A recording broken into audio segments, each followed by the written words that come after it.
Do you think you can recognize menopause symptoms? Let's find out. Hey, hot mamas!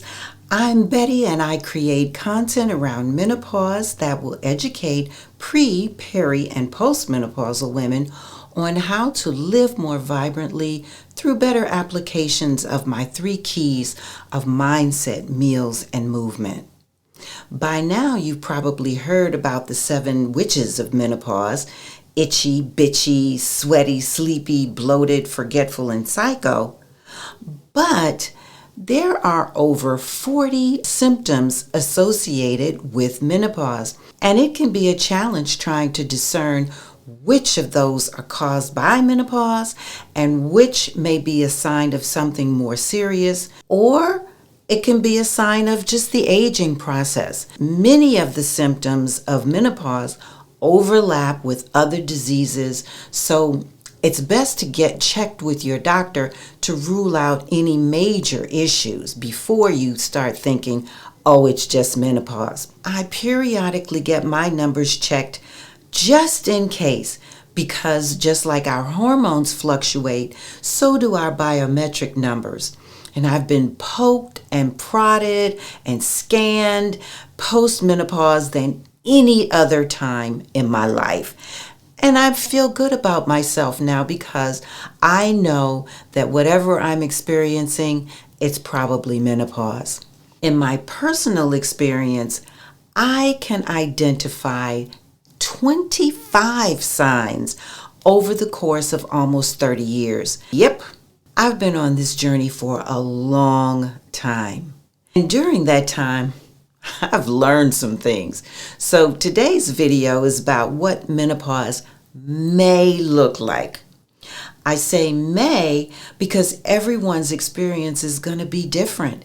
And this is an opportunity to get a glimpse of what to look out for and how menopause may show up. I'm going to start with hot flashes. I didn't really have hot flashes when I was perimenopausal, and that may be attributable to my vegan lifestyle, which consists mostly of fruits and vegetables.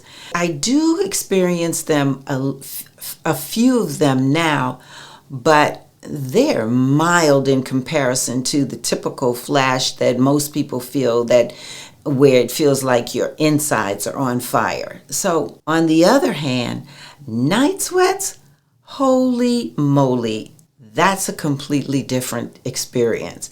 My particular experience with night sweats, they became my alarm clock, because every morning at 5 o'clock a.m. I would get a night sweat. It was crazy. It was absolutely crazy. I didn't recognize it at first, but it was so regimented that I looked at it as a godsend, because it got me out of the bed, it got me into my workout, and it got me started on my day. When I recognized that it was a sign of menopause, I started taking black cohosh. And while some people swear by black cohosh, it worked for me for a period of time, and then it didn't work. So it depends on your experience. It worked for me for a short period of time, and then it didn't work for me at all. I've tried Dong Quai. I've tried many other herbs that only worked for a short period of time, and then they didn't. Headaches. You may have headaches during perimenopause, and they may possibly go away as your estrogen levels decrease. However, the flip side is also true, because there are women who don't get headaches during their menstrual cycle or prior to their menstrual cycle, but then they get headaches after their menstrual cycle stops. So you may or may have this as a symptom. I hope you don't. There's another symptom of menopause: tingling in your extremities or electric shock sensations. And Even though this isn't a common symptom, I've experienced it. You know, when you've had your legs crossed for a long period of time and it goes to sleep, that's what it feels like. And it can feel like something crawling on your body and, crawling on your skin, but you look down and there's nothing there. So it's really, it brings on the ick factor, but nevertheless, it is a symptom of menopause. Bloating. Bloating. Ah! Bread is the main product that will bloat me immediately. All of my clothes fit at the waist, so it's not a good look when you're literally bulging out of your clothes that suddenly look like they're 2 sizes too small. Also, if I don't drink enough water, I will be very bloated by the end of the day. So this may be your experience, and if bread does it for you, well, you might want to think about giving it up. Because I was in denial for a long time. And it wasn't until I just said to myself, you know what, I can't deal with it anymore. I don't like this bloated feeling. I'm just going to give up the bread. If bread is a thing for you and you become bloated at different times of the day, just look at your diet and see if you are bloated after you eat some bread, or if you're not drinking enough water. Digestive changes. There's a running joke between my husband and I about the amount of flatulence I may expel on a given day. I can't believe I'm sharing this. There may be other more serious illnesses that are associated with digestive changes. So it's really best to see a gastroenterologist to ensure that those changes are related to menopause and not something more serious. But yes, flatulence is definitely a symptom of menopause, unfortunately. Cravings. For me, if I have a craving for something, I know my body is craving a specific nutrient. So once I determine what that mineral or vitamin is, then I consume it and the cravings disappear. It may even be that I'm thirsty. It may be that I'm hungry for some protein. I need some more protein in my body. I may need some carbohydrates, or I may need a little bit more fat. So it's really those 3 macronutrients that I look for initially if I'm having a craving for something. Also, what I've learned through the years is that the chlorophyll in the green leafy vegetables takes away the cravings for sweets. You have that particular craving, try eating some like kale or spinach or greens, preferably raw. Now but you wouldn't want to eat greens like collard greens raw. You would want to cook them a little bit. But for all intents and purposes, what works for me is kale specifically, and then maybe spinach and some of the other greens. And that will definitely get rid of that craving. Dry skin. My skin used to be so very oily. I used to joke that my face was so oily that I could lotion my entire body with just the oil from my face alone. No more. I have noticed that when I'm in a warmer climate or a more humid climate, that that's not the case. My skin is more moisturized and more lubricated. But for the most part, I live in a climate that's relatively cool, and so my skin is dry, and I have to use something to keep my skin moisturized. And I use pure shea butter. My shea butter is is shea butter alone, not mixed with any other ingredients. I may put some cocoa butter in, straight pure cocoa butter in with my shea butter, and use that on my skin. Other than that, I don't use anything else. UTIs, urinary tract infections, are a common occurrence in menopause. So what my suggestion is to just stay hydrated. Wear breathable underwear, and you probably already know this, but wipe from the front to the back. Decreased libido. This is what I want to say about that. What happens is, with your estrogen levels decreasing, you may not think about it all the time like you did when you were younger. But if you have a loving and caring partner who likes to cuddle or kiss or whatever, it may take a little bit longer to get into the mood, but you can do that. It's not dead. You're not dead. But if you don't use it, you will lose it. But it's just like riding a bike. Once you get back on, it's just like it was before. It takes some time, takes a little patience, but don't worry about it because it doesn't go away. Vaginal dryness. This can be quite painful, excruciatingly painful actually. So excruciating that you don't want to have sex, which contributes to the decreased libido. Lubricants can help if you don't want to go the hormone replacement route.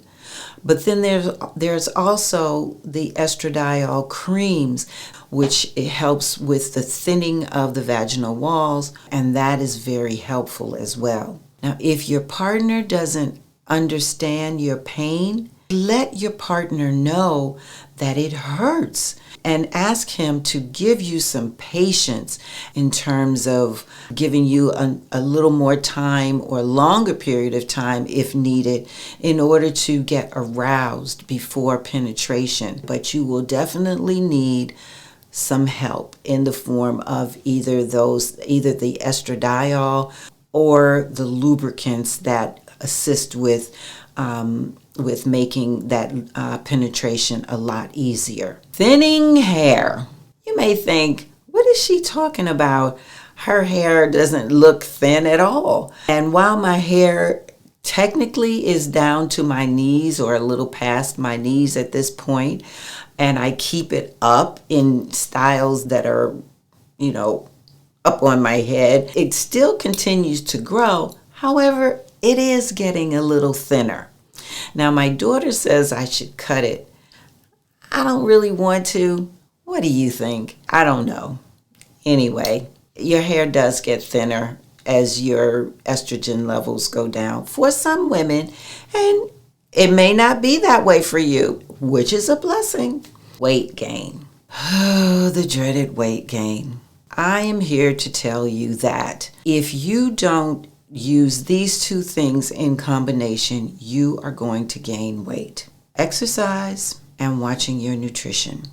Now, during the pandemic, I gained a little weight, and I also had a surgery, which made me bedridden for months. So there was no way that I could do any kind of exercise at all. And I fortunately respect my body enough to not do anything and to heal.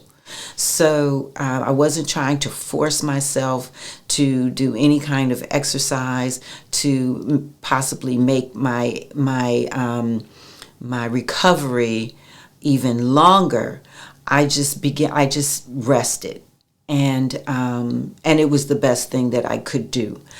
While I did gain some weight and my clothes didn't fit anymore, what I recognized during that particular time or after that is once I got out and started walking again, the pounds began to fall off.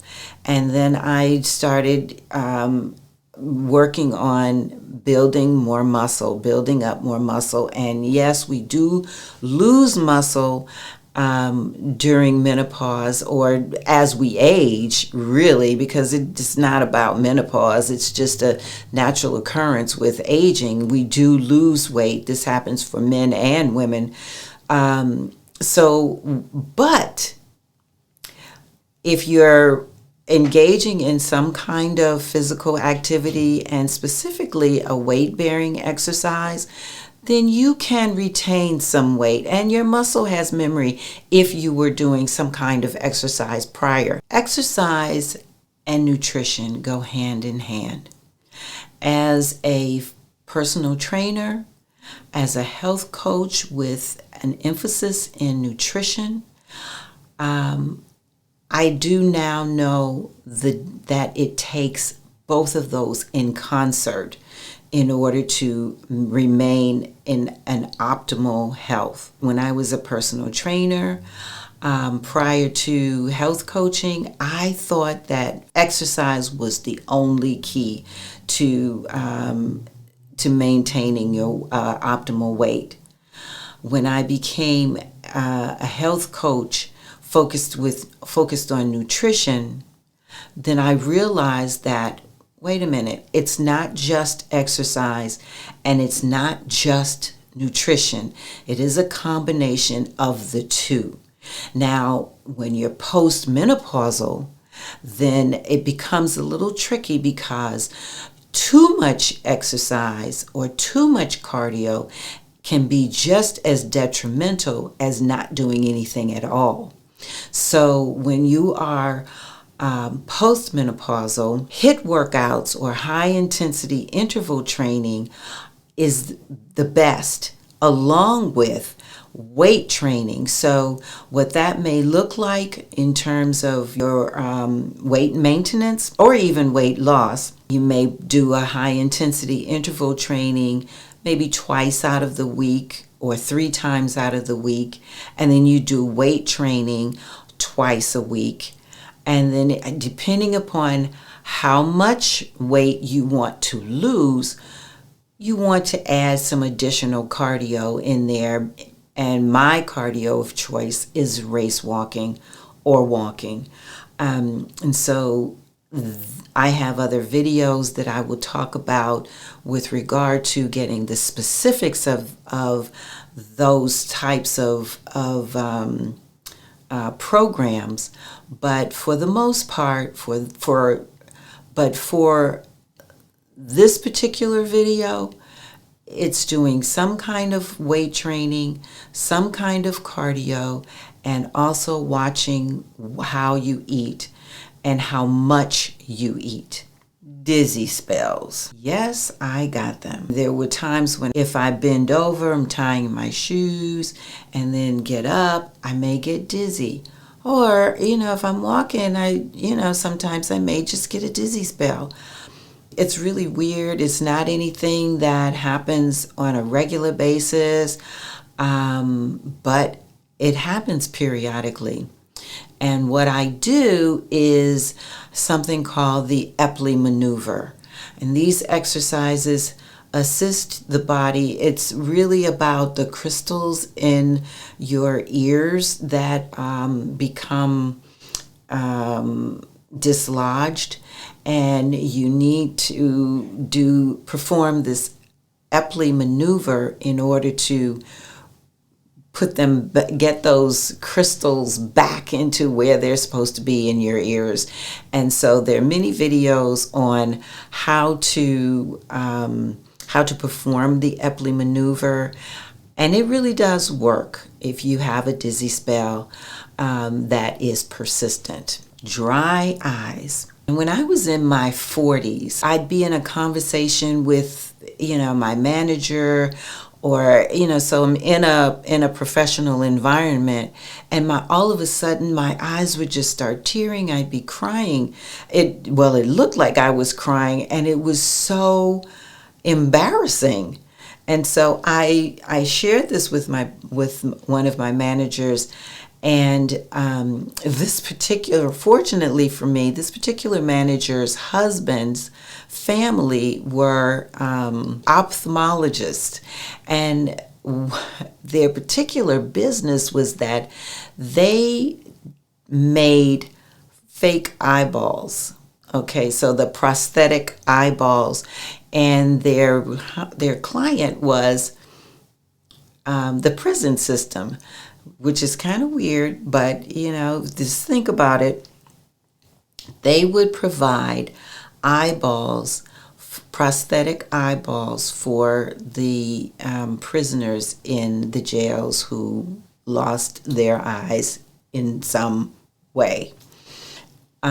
So what he shared with me was that what was happening with me was called dry eye syndrome, and it is a symptom of menopause. So he gave me some eye drops. I put them in my eyes, and sure enough, it went away. Dry eyes, itchiness. I'm itching right now.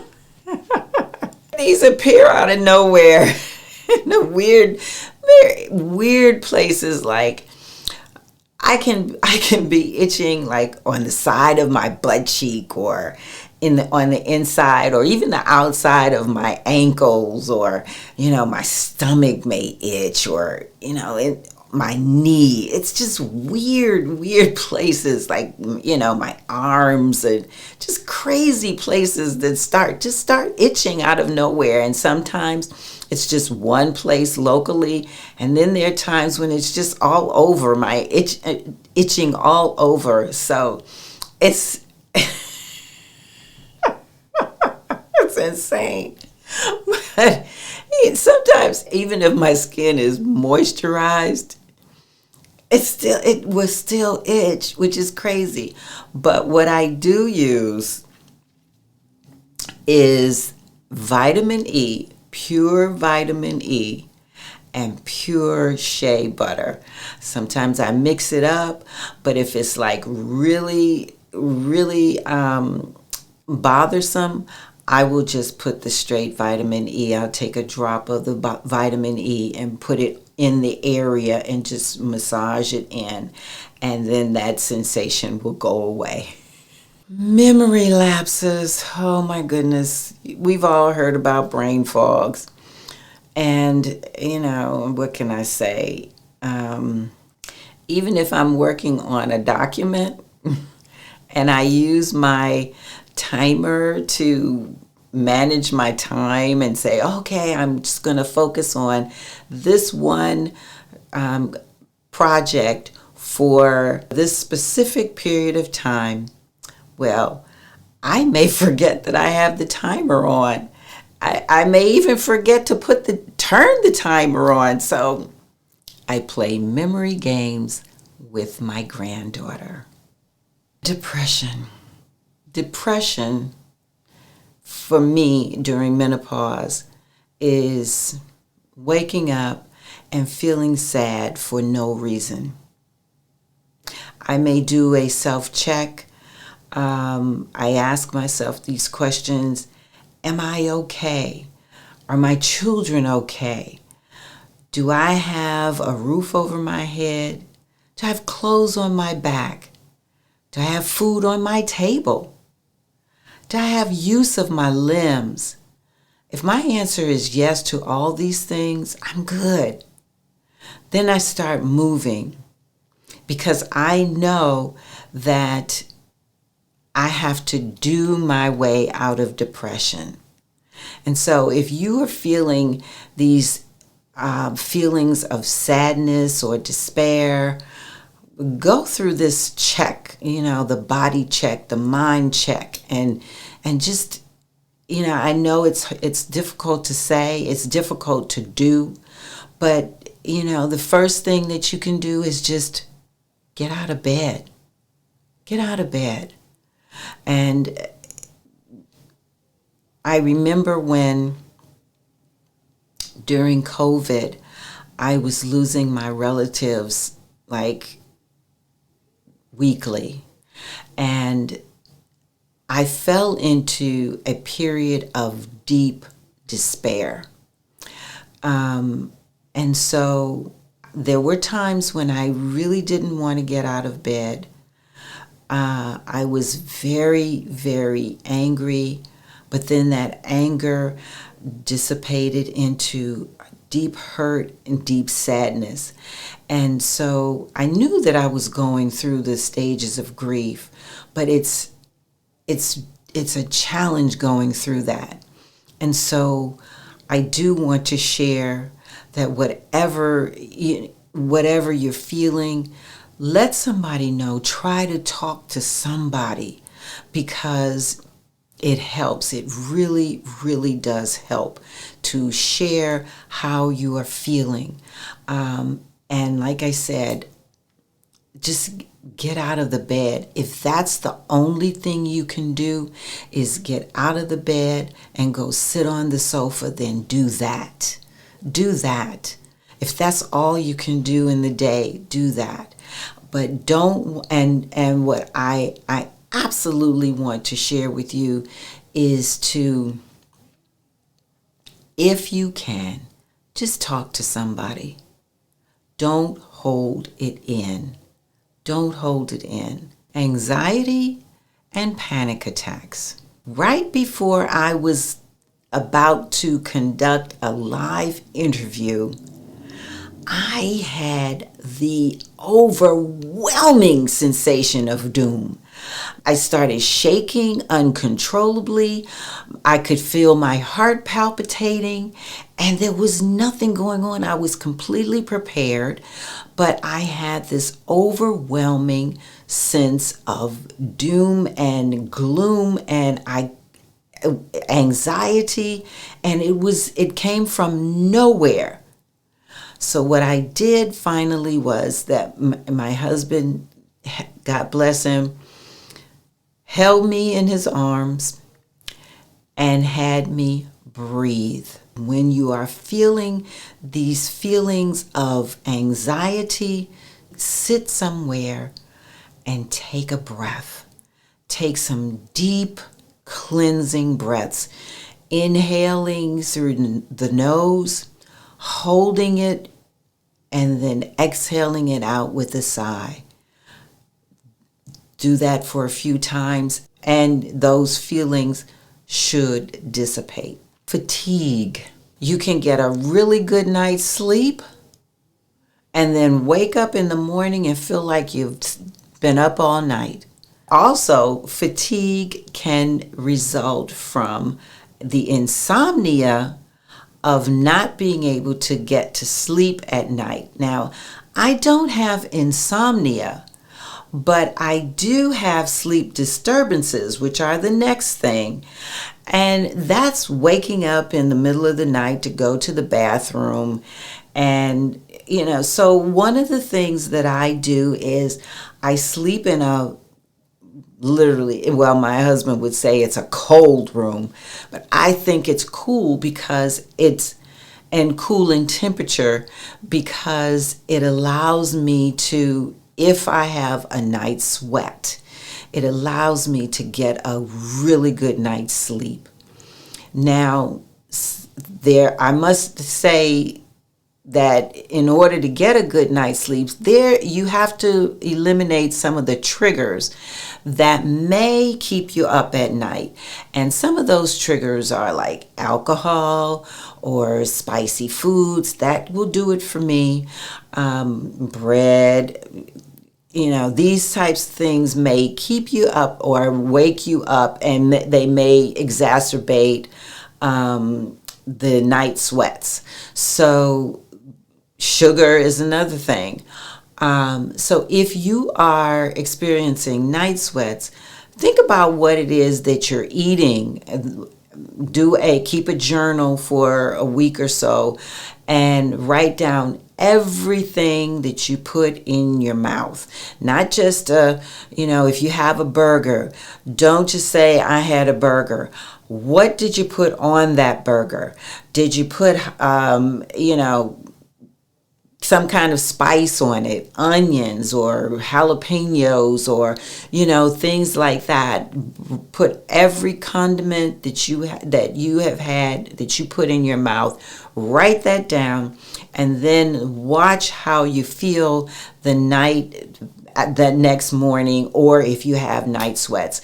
And that's how you begin to gauge what's going on with your body and what is going to trigger those night sweats. And that's also the same holds true for your hot flashes as well, because hot flashes happen in the day, night sweats happen at night. Mood changes. I can wake up happy and chipper, and then it's like something snaps and I'm like a different person, or vice versa. If my sleep is disrupted because of the night sweats or bathroom break, even though I can go back to sleep pretty easily, sometimes I'm not rested enough when I wake up in the morning.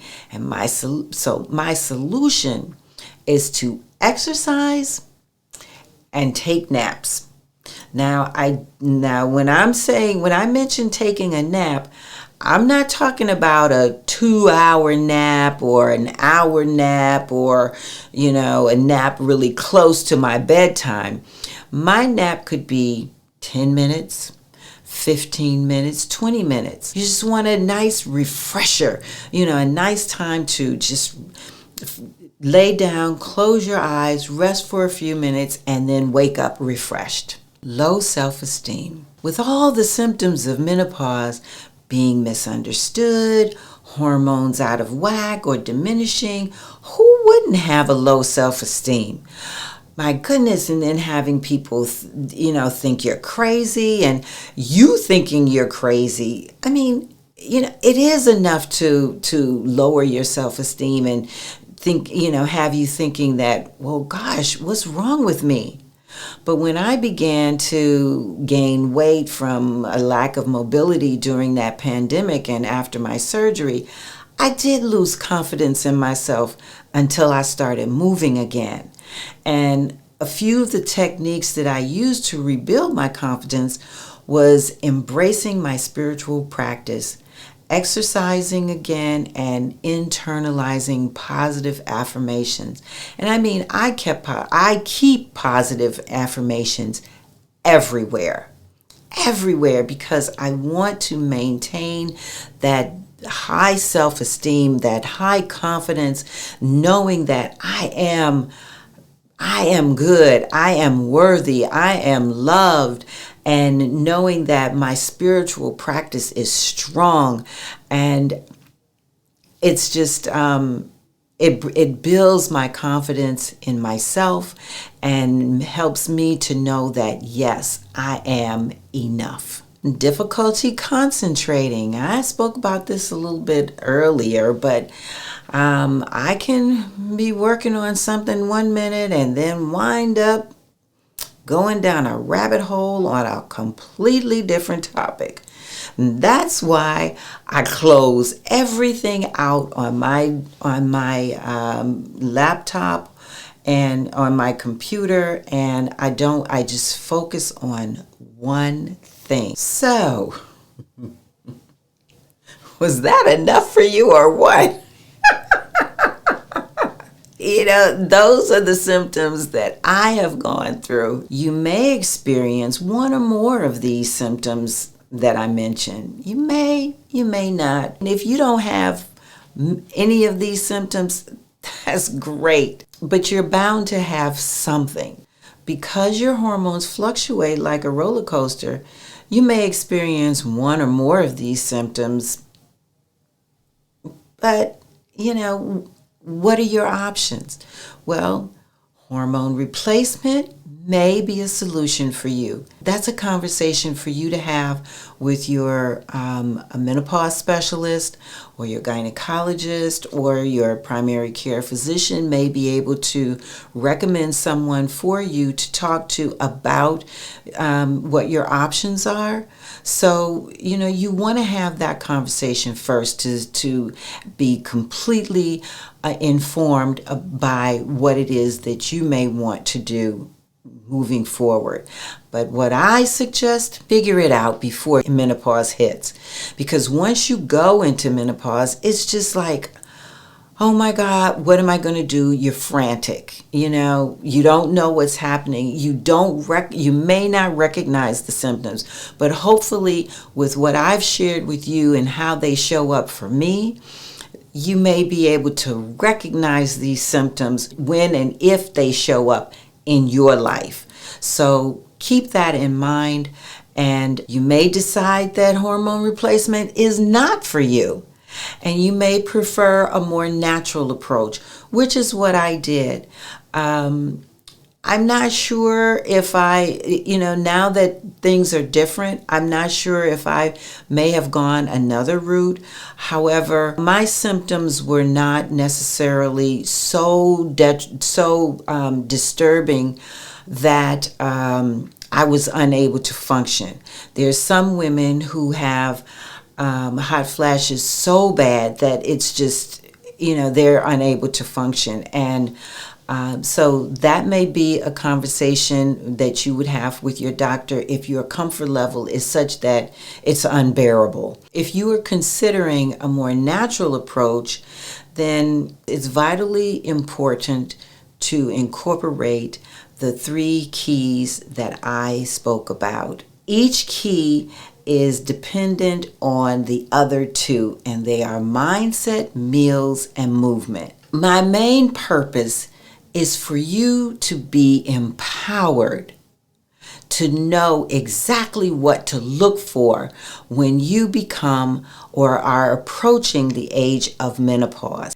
If you'd like to know more about the 3 keys to maximizing your life during menopause, click the link in the description to get my free ebook. Consider subscribing and click the bell to get notified so you won't miss me the next time I show up.